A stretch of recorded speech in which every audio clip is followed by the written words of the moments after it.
Hi, welcome to the channel and to the Speedy Space Marine series. Today we're going to be looking at the Night Lords, a legion known for spreading fear and terror across the galaxy during the Horus Heresy. And today you will be shocked at how fast we can get them on the tabletop. All the paints you'll need will be listed below in the description, so let's get into it.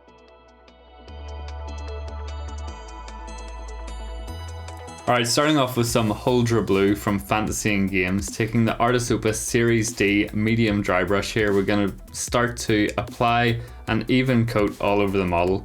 Starting to pick out some of the details, but looking to really just establish that nice blue tone that we need for the Night Lords. So you can see I'm still working over the model, pretty much just overbrushing here more than dry brushing, but looking to start picking out some of those details and leaving those recesses black as we start to establish our color on the model. Taking some Amarth blue, we start mixing that in to our Huldra blue and start to build up our highlights. We're going to be targeting the natural light lines on the model, so this is like the areas that show up in every Huldra model underneath the hobby light. So it's top of the shoulders, top of the arms, top of the backpack, the outside of the legs that are being hit by the light. We want to draw attention to the volumetric highlights here, or bring in some volumetric highlights to bring attention to the shapes. So like the cylindrical shapes of the legs, the arms, spherical shapes of the shoulders and head as well. So whenever you're doing all of this dry brushing, make sure you hit the head and get the hands as well. So mixing in more of the Amarth blue, and we start to bring in more and more of those highlights. Using softer brush strokes this time, so I'm holding the brush further back from the ferrule here to make sure that my highlights are nice and soft, and I'm using the dampener to avoid any of that like chalky grainy texture as well. So you can see it starts to smooth out the more layers that we apply here. Looking to keep everything quite smooth and quite gradual as we build up our highlights. It does take a wee bit of work to get it in between all of those balls on the shoulder, so just take a wee bit of extra time to make sure you have a nice smooth application in that area. And again, bring those highlights into the face and into the hands to bring attention to those areas. So finally, taking pure Amarth blue and whatever's left within the dry brush, we're going to pick out the most prominent details here. So I'm using very soft directional strokes. Taking our extra small Series D dry brush here, we're going to use this to establish some chipping, some weathering and some battle damage across the model. So I'm just using this in a stippling manner, applying it to the edge of the panels, generally where you would expect to find damage to the bottom of the greaves, the shoulders, the arms, in various places. We're kind of using this to establish a bit of an edge highlight and bring attention to the shape and structure of the model. Now, it wouldn't be Night Lords without some lightning, so we're going to take some titanium white here and have thinned this down to a layer consistency. I'm using the size 2 Series S Artis Opus brush here because it holds a lot of paint, holds a lot of moisture, so I can continue to work. So basically, whenever you're freehanding lightning, it's kind of like whenever you were drawing branches in school, but just sort of upside down. You're just trying to create like a main fork or a main pathway for your lightning, and then you're going to fork off from the side of various points.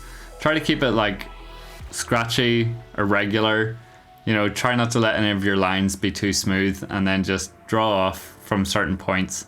You can really just pick and choose where you want to like fork your lightning and how you want your pattern to develop, but just takes a wee bit of practice. You want to use the tip of your brush to really establish these lines, and where the lightning originates from you can make a wee bit thicker.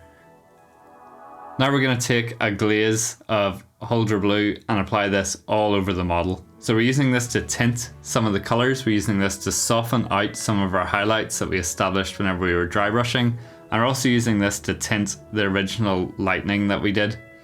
This just allows you to build it up in 2 layers, so you can have your first lightning path and then you come back in with some titanium white and you pick out a couple of places just to really establish those bright points around the forks where the lightning originates and things like that. Just helps to draw in a wee bit more attention. So you can see I'm kind of like just stippling in some areas. I'm drawing in, you know, adding in some dots of additional white just to bring attention to some parts of the pattern.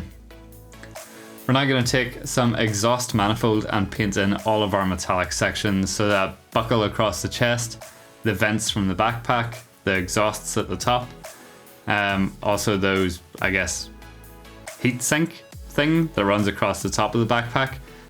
Just applying the exhaust manifold all over those areas, ensuring you get a nice smooth, even coat, which shouldn't be too hard with the Vallejo metal color because it's really easy to use, really good metallic paint. Definitely one of my favorites. You can usually get away with only one coat with this paint, so you can get a pretty good application. We're then going to apply the exhaust manifold over the balls on the shoulder as well. Just try to get as close to the blue as you can. Don't worry if it's not perfect, but the way I find it easiest to do is kind of like paint the top, the bottom, and then fill in the more raised areas. We're also going to apply the silver to the gun as well, so get the magazine, the details, the barrel, the butt of the gun, and get all of that covered. Then taking some Abaddon black, we're going to fill in all the rubberized sections in the armor, so all the joints at the knee, the hip, the elbow, any tubing that you see on the model as well. We're just going to paint that all in with Abaddon black. So take your time to do this. Make sure you don't cover off any of the blue. Get the tubing on the backpack as well. So it's may take 1 or 2 coats. Generally, because a lot of our model's still quite dark, it should only take 1 pass, but if you need to do 2, by all means. And then we're going to paint the gun casing black as well. Try not to hit the silver details that you just painted in, but if you make any mistakes, just go back in and touch up the silvers. We're then going to thin down our Abaddon black to a glaze or a wash consistency. You could use Nuln Oil or your favorite black ink for this, or black wash. I find it easier just to use Abaddon black and thin that down, because it just means that everything has the same finish rather than potentially having like a glossy finish. But apply that evenly all over the metallics. Try to get the balls on the shoulder as well, so you get that nice recess shade between the balls and the shoulder. But applying the black wash just helps to dull everything down, makes it a bit more gritty, makes it a bit more grim dark, and also creates separation between the metallic components. Then taking some Rhinox hide, we thin that down as well. This is going to act as a bit of rust, grime, oil, dirt that's built up over the armor and over the metallics throughout, the months, days, years of fighting that the Marines are going through during the Horus Heresy. So we're applying it into the recesses or areas that would naturally build up dirt and grime and oil. We're also going to use this to create some separation between the rubberized sections. So we're using this as a recess shade in the areas that we painted black. Now it's on to the eye lenses. So we're starting off with some Khorne red. I'm taking the Artis Opus Series S size 2 again here because it holds a lot of paint and it has a nice point.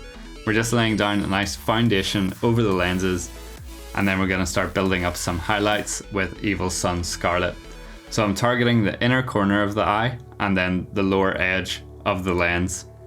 I'm going to mix in some Marduk yellow here, and again targeting the inner corner and lower edge of the lens. Last but not least, I'm pretty much just taking pure Marduk yellow, but with whatever was left in my brush at the time, and applying an additional highlight to the inner corner of the lens. Don't worry if they're not perfect or they're not fully smooth. Once you add in this white dot at the end, it really does sell the effect. So whenever I'm doing this, I test it on my nail, and then I brace against the hobby holder and apply the dot to the rear corner of the eye lens. Once you're all said and done, your Marine should look something like this, and whenever he's on the base, he looks even better.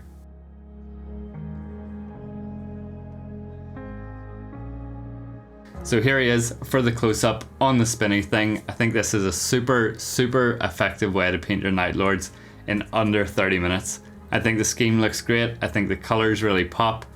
I think the blues that we've used create a really nice tone to the armor, and then those red accents from the lenses just really create a nice hot cold complement. And the washes and glazes of Rhinox hide really help to add to this. Those tiny bits of freehand in the lightning just really help to bring that Night Lord's energy to life. If you've enjoyed the video, don't forget to like and subscribe.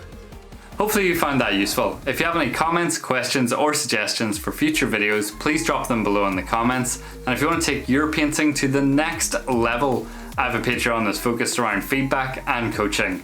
You also get access to exclusive guides and content. If you want to show me what you've been working on or what you've been using these videos for, please head over to the Discord and drop some pics into the whips or the completed projects. I would love to see what you've been doing. Just want to say thank you again for watching, and I'll catch you at the next one. All links can be found below in the description.